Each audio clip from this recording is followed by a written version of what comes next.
What is going on, guys? Welcome back to the Flask tutorial series here on Neural 9. In this video today, we're going to learn how to work with databases in Flask by using the packages flask-sqlalchemy and flask-migrate. So let us get right into it.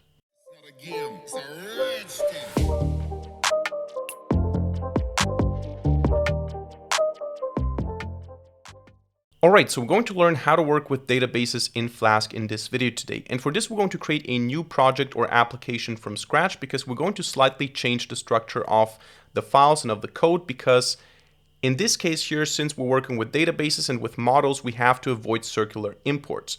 Because the idea is if you have an application file, an app.py file, for example, and you define a database object, and this database object is then used in the models file where you define all the models, and then you also import the models back into the application file, you can end up in an endless circle in a circular import, and that can cause some issues. So we're going to adjust the structure here. We're going to use a factory pattern. We're going to talk about this here in a second. But first of all, what we need to do is we need to install two packages that we need for working with databases. And for this, you can open up your terminal. Of course, use your virtual environment. In this case now, for the sake of the tutorial, I'm just going to use my base environment. But you want to do pip or pip3 install flask and then sqlalchemy and flask migrate. These are the two packages that you need to install for this video today. Let me zoom in a little bit. There you go. These are the two packages. And once you have them installed, we can go ahead and we can create now a new application directory. Let's call this db application. And let's create now an app.py file. Now this app.py file, in order to avoid circular imports, we need to now change the idea a little bit because what we're going to have here is we're going to have a db object. Now let's say this db object is now an empty string, but this db object will be needed in another file that we're going to have called models.py. Now why do we need a models.py file? Think about it that way. In our Flask application, we don't have database tables. We have classes. So for example, what we're going to do in this video is we're going to define a person class. A person can have an ID, a person can have a name, an age, and other attributes. But this is all just a class in Python. In the database, if you're connecting to a SQLite database or to a Postgres database or MySQL database, you are connecting to database tables. Now, what the ORM does, an object relational mapper, which is sqlalchemy in this case, what it does is it converts, it migrates, so to say, the classes into database tables. It connects the two worlds so that you can work with classes in Flask and you can basically translate all the actions, all the updates, all the creations, all the insertions, and so on in database language so that it all ends up in tables and that you can also select tables and get Python objects as an answer. Now, in order to define that, what we need to do in the models file is we need to create a class and so on, but we also need to import this db object in the models file. Now, however, once we have the model defined here, we also need to import the model from the models file into the application. And then what happens is you import models and app, you import app and models, and it creates this circular import. So we're going to use a design pattern. I think it's the factory pattern where we have a function that creates the application. Then we have a separate file called runpy, which is going to run the application. So the basic idea here is we're going to import from Flask, import Flask. From Flask sqlalchemy, we're going to import sqlalchemy. And from Flask migrate, we're going to import migrate. These are the imports now. And what we do now is we define a database object. We say db equals sqlalchemy so that we can import it in models. But then what we do is we create a function which we call create app. And this function creates the application and returns it as an object so that it's not always executed when you import this app.py file. Because when you import something, you execute all of the code. However, if it's a function, you don't call the function. So what we're going to do here now is we're going to say equals flask __ name __ template folder equals templates, as we did it before. Now, what we need to do here is we need to configure the string for the SQL database. So I need to say, okay, what am I going to connect to? And we're going to start here with a simple SQLite database, because if it doesn't exist, it's just going to create it. It's the most simple database.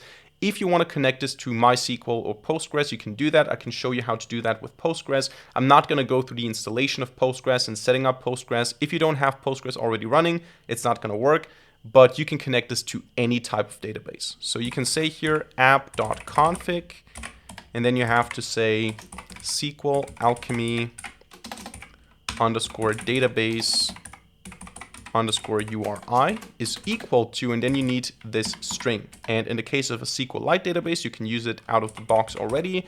You can say SQLite and then : / and then the path to the database. So if it exists, the path to the database, otherwise just the name of the database. So in this case, we can say current directory, and in this current directory, I want to have a testdb.db, for example. So this would now create a database testdb.db in this directory here. That is the config. Now, what we also do is we say db initialize application, so db init app. And then what we do now is we do a couple of imports. Now, we're not going to do the imports yet because we don't have the stuff written out yet. But what we're going to do here is we're going to import the routes. So the views that we had before, like app route, index, app route, create something, or so on. And we're going to have, in these routes, they're going to import the models, which is, again, where the circular import would happen. But for now, we're going to leave this empty. So we're going to say here imports later on. And then what we want to do is we want to say migrate is equal to migrate app and db. And in the end, we return the application. So what we want to do in our run file is quite simple. All we do in our run file is we say from app import create app. And then we say flask application here is equal to create app. And then we just say if underscore underscore name underscore underscore is equal to underscore underscore main underscore underscore. If that is the case, just do flask app run host is equal to 0000 and debug equals true. That's that. This is how you run the application. So now instead of running the app py file, we run the run py file. It's as simple as that. So let us move on now to the model. The model is going to be whatever you want to have in the database. So you can either create the database first and then connect your application to the database, or you can also create the database tables using SQLAlchemy and Flask migrate. So what we're going to do here is we're going to say from app import db, and then we can define a class, let's call it person, and this class has to inherit from db.model. So we're defining a database model now. And we need to have a double underscore variable here called table name, like this. And this is basically the name of the table in the database. Let's call our table in the database people. And all you have to do now is you have to define the field. So I can say PID is equal to db.column. And what I do here now is I specify the data type, db integer, for example. And then I can also do some stuff like primary key equals true, which makes the PID the primary key integer column in the database table. Then I can do name equals db column, and then I can say db and then text. Now it depends on the database type what you want to use here. So for example, in the case of SQLite, I think there is only text. You don't have something like varchar or something. But if you're working with Postgres, you might want to do something like string and then, I don't know, 255 or something, or 128. I don't know, whatever you want to do here. But I'm going to keep it simple here with text, and I can say nullable equals false. So it's not allowed to be empty. Then I can do something like age is equal to db column, db integer, and then maybe job is equal to db column, db text, like this. Then I can also define a representation dunder method here, just what happens when I print this, so I can see more information. I can say person with name self.name and age self.age. That is just a string that you get when you print a person object here. All right, now this is a model I have in my application. What I need to do now is I need to somehow create a database. But in order to do that, I first need to use this model in my application. For this, we're going to create a full Python file, which is going to be routes.py. You can also call this views.py, it doesn't really matter. And this routes.py here is going to import from Flask render template and request, but it's also going to import from models the person class. And in order, again, to avoid circular imports, we're going to do this now with a function again. So we're going to say def register routes takes the parameter app and db, or the parameters app and db, and to this we pass now the application, and here we can register the route. So we can say app route, and by the way, this is not necessarily the only way you can do that, or even the best way. It's one way you can do that while avoiding circular imports. It's not the only way, and you can try different patterns and different approaches here. But let's just go ahead and say we have the index function, and all we want to do here is we want to say people is equal to person query all. And then maybe I want to print the string version, or actually not print, I want to return the string version of this people result here. That would be now using the model. Now we don't use any of these, but we're going to use them here in a second. Let's also maybe create here a templates directory. But now what I can do is I can go into my application here, and I can say in app.py, in the function, this is important now, I want to do the import in the function. This is how I'm avoiding the circular import. I'm not doing it all the time, I'm doing it when I call the function. So what I do here now is I say import, or actually from routes, import register routes, and then I call register routes with app and db, like this. So I think if I didn't mess up anything, I mean, it's not going to work because we didn't create anything, but I'm not sure if we can even run the application. Let's see. It should probably cause some issue though. There you go, because we don't have a table people. So what we need to do now is we need to somehow migrate this to a database. For this, we're going to open up the terminal in the directory of our project. For this, I'm going to actually open up this terminal here. I'm going to navigate to my working directory, so to current here. Let me just zoom in a little bit. And actually I'm going to go into DB application. Now here I'm going to run the following command. flask-db init. flask-db init. And you can see that this worked, and then I can do flask-db migrate. And then you can see detected added table people. And in order to now actually create the migration, to actually upgrade it, I can say flask-db upgrade. There you go. It's running the upgrade. Now, the important thing is you only do this flask-db init once, and you do the migrate and upgrade every time you make a change in the scheme. Add a new class, add a new model, change a field. You can always do that. Here you have now the database. I can always change something. I can always say I want to have an additional field, or I don't want to have the job field anymore, or I want to change the nullable or the data type. I can do all of that, but I have to migrate and upgrade every single time. So I can open up here this SQLite database. I can open up a connection, and I can say select everything from people. And you will see that I have PID name age job in the database, which is of course great. So now what I can do is I can just run this application, and you can see that I get an empty list, but it loaded all the people from the database because we don't have any people in the database.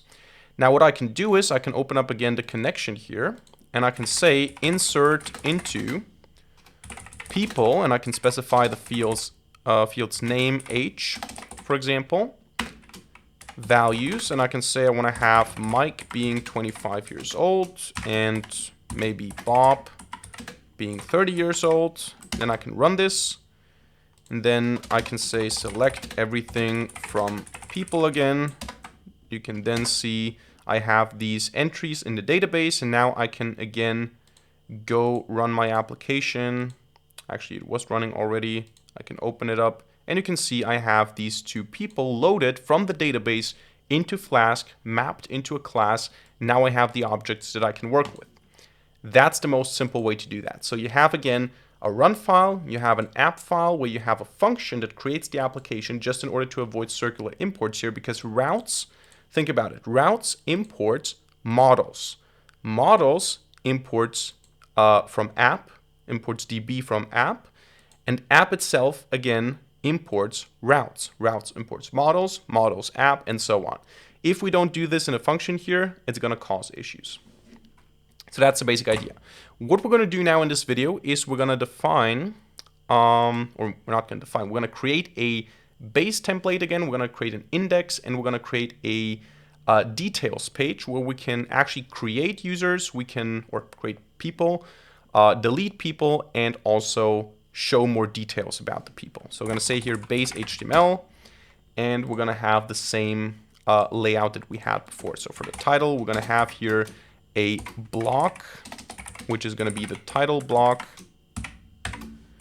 end block, and the default title is just going to be default.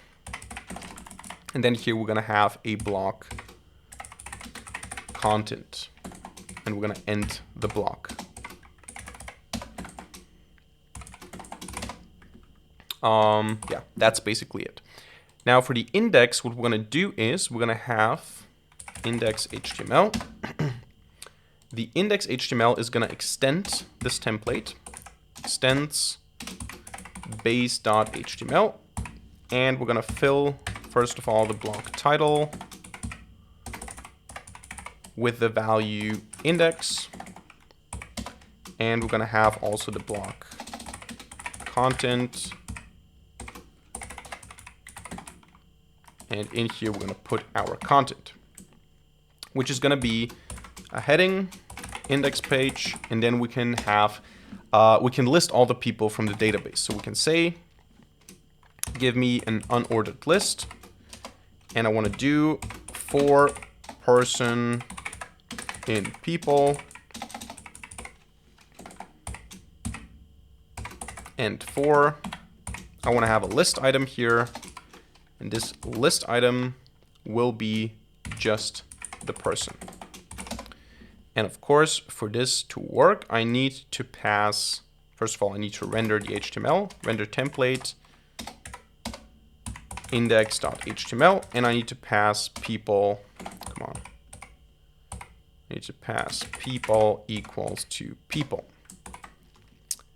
So then, there you go. We get all the people from the database. Now, what we want to do is we want to provide a form that allows for the creation of a new person. So I'm going to go down here, and I'm going to say now, heading of size 3, new person.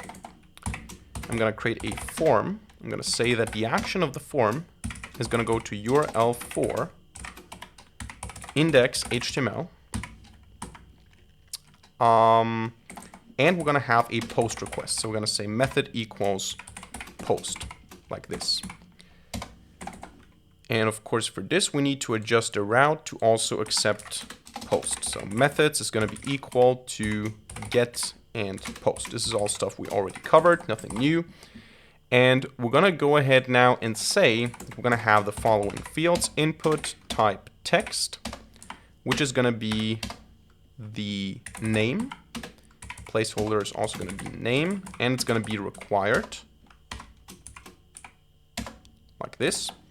Then I can copy this, and I can say I want to have also a type number, which is going to be age, with a placeholder age, not going to be required. And we're going to have also a job with a placeholder job, and it's also not required. And then I want to have an input type submit with a value create. All right. So that's quite simple. And I also want to have line breaks here.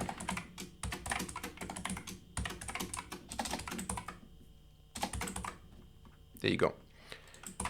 So that will not work because we need to say URL for index, not URL for HTML. But now you can see we have this form here. And all I have to do now to use the information of this form and create a new user is I have to go into the route. I have to distinguish between the two cases. So I can say if request.method is equal to get, then just do this. And otherwise, if the request method is equal to post, then what I want to do is I want to create a new entry in the database. How do I do that? First of all, I get all the information from the form. So request.form.getName. I do the same thing for age. I do the same thing for job. Age, job. And then all I have to do is I have to create a new instance of person. So I can say person is equal to person, name's equal to name, age is equal to age, and job is equal to job, like this. What's the problem here? Yeah, of course, we need to typecast this into an integer. There you go. And now this object here, this Python class instance, this Python object, basically, I can just add it to the database by saying db.session.add person and db.session.commit. And that is it. So I can just copy these two lines here as well so that I can get, again, the full database table and display it. But that is all you need to create a new database instance. So let me just rerun this. Run it, open it, and then I can say I want to have Sarah, 29, programmer, create. There you go. We have a new instance in the database. I can say John, 89, clerk, something like this. There you go.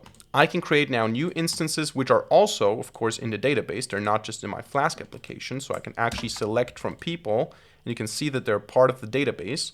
And this works not only with SQLite, it works with Postgres. So I can easily go ahead now, since I have Postgres configured, I can say create db flask tutorial db. There you go, created it. And now I can change the connection string to be something else. I can easily change it to, let me just copy this, comment this out, and say that the string is now going to be PostgreSQL ://Postgres, the user, Postgres, the password, very creative, at localhost port 5432 /flask tutorial db. Now I can run the full application again, or actually I need to first, I think I need to, where is it? I need to migrate, so I need to say flask db migrate, flask db upgrade, and then I can just run the application here. So stop and rerun, open. Of course, it's going to be an empty database, but I can create new entries here as well. There you go. Now I'm connected to my Postgres database, not to my SQLite database, and I have a new database with a new table, with new data. This is how easy it is to switch from one database to another one. You can do the same thing with MySQL. You just need to know how to configure the database. Of course, installing Postgres, setting it up might be a little bit more complex, but once you have a database running, you can just easily change the connection string and everything stays the same. I don't need to adjust anything about the model here. Yeah, so that is the basic idea. What we're also going to do now is we're going to create two more routes, and the two more routes are going to be for getting details about a person and deleting a person. So I'm going to say here down below, define delete, and delete is going to be an app route, which is going to be delete, and then we're going to pass a PID, so a person ID. And this is only going to take the method, I want to keep it professional here, delete. So this endpoint will only accept the delete method. And what we pass here is the PID. So we delete a specific user with an ID. And all we have to do in order to accomplish this is we need to say person query filter, and we need to specify which person are we looking for. We're looking for a person with a PID that is equal to PID. And for this person, we want to delete it. There you go. That's it. And again, the only thing that we need to do is we need to commit the session. Like this. And then we can return render template index.html with probably we should go and say people equals person query all. And then we can say people equals people. As simple as that. So let me just reconnect to the MySQL, not the MySQL, to the SQLite database because we had some data there. Let me just rerun this. What I can do now is I can just go ahead and say /delete 1, for example. Of course, this doesn't work because I'm using a get method when I'm doing it in the browser. So we're not going to do it in the browser. We're going to do it directly as a JavaScript function. So we have this method here, this route here, this function. And what we need to do is we need to send a delete request from the front end. So from the Python, from the HTML file. So we're going to index, and for each entry that I have here, I'm going to add a button or a link, we could say.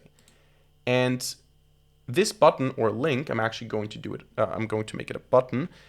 This button is going to call a JavaScript function that takes the ID of the specific person and deletes it. So we're going to say here button, the on click is going to be equal to delete person, and the parameter here is going to be the person.pid. That is what this button does, and the text is going to be just delete. So for every person, we have a button that has an on-click event which calls delete person with the ID of the specific person in this row. Now we need to define this function, so we're going to say script type text JavaScript, and we're going to define the function delete person with PID as a parameter. And what we need to do here is we need to fetch, so we need to send a request. We're going to say I want to send a request to URL for delete. I think this is what we called it, right? Where is it? Routes delete. And we can say also that the, or actually we should use quotation marks here. We can also say that the PID is equal to PID because that is a URL parameter. We need to pass it here. And then we're going to say plus PID. And I'm going to say here that the function is going to be, or actually the method is going to be delete. Now, please excuse that I'm looking at my second monitor a couple of times. I'm not a JavaScript fan, so I have to double check my code here. But this is what we do. We send a delete request to this URL endpoint. And what we do then is we, if it was successful, we get the response and we forward it to the if statement, if response is okay. Then we're going to just say window location reload so that we can reload the page and see what happens. So we can see the changes, and otherwise we're going to log into the console an error message, console error, failed to delete item with PID. And we're going to display the PID here. And finally, of course, we're going to say catch if we have any errors here. We're going to say what we want to do is console error during fetching PID, or let's just do it like this, error during fetching, and then we can print the error message as well. So I hope this works. Let me just indent this properly. But the whole magic happens actually here. We're fetching the URL for delete, and we're sending, we're using a delete method to do that. Yeah, so that's basically it. Let's see if this works now. Let's open up the application and let's press delete. there you go. It deletes the entries from the database. I can create some entries here. Delete. Oh, actually, it doesn't work when I just post it. So let me just load the page again. Delete. There you go. So the entries are now gone from the database. And you can also right-click, inspect, and see that the delete button actually contains the ID. So delete person 4, delete person 2, depending on the row. So this is how you delete the objects. Now, finally, what we want to do is we want to also display some more details. So we want to say app route details, and we want to get the details for a specific person. So for this, we're going to also get here the PID, and we're going to define the details method that takes the PID. And all we're going to do here is we're going to load the person object from the database, and we're going to show the information. So we're going to say person equals person query filter, where the person PID is equal to the PID from the URL. And we get the first of these. It's always going to be 1 since the PID is unique, but in case we have many, we're just going to get the first one. And we're now going to render actually the details HTML, which is going to be a new one. And the person is going to be equal to person, like this. And here now we're going to just copy paste the index. We're going to call it detail.html. I think I used just detail, right? Details, actually. Okay, let's just call it detail then. And here now, what I'm going to do is I'm just going to say person and then person PID. And I can list some information, something like name, going to be person name. Age is going to be person age. And job is going to be person job. Like this. And the only thing that we need to do now is we need to add a button, or actually this time we're going to use an anchor tag. So we're going to use a link. For each individual person here, we want to have a link to the details page. So href is going to be URL for details,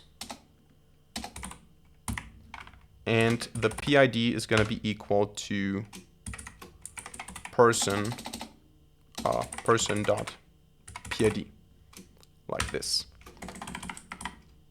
And we're going to say that the text for this is going to be details. That should be enough to go to the details page of the respective person. And that's it basically. This is how you work with databases in Flask. This is how you can migrate, how you can use any database basically. The important thing is again to avoid circular imports. This is one way to do it with a factory pattern. You have a create app, you have a register routes method, but that is one way to do it. You just have to swap out the connection string here, and you can use any database you like as long as you set it up properly. You define models, you migrate them with flask-db migrate, flask-db upgrade, and that is how you work with databases in Flask.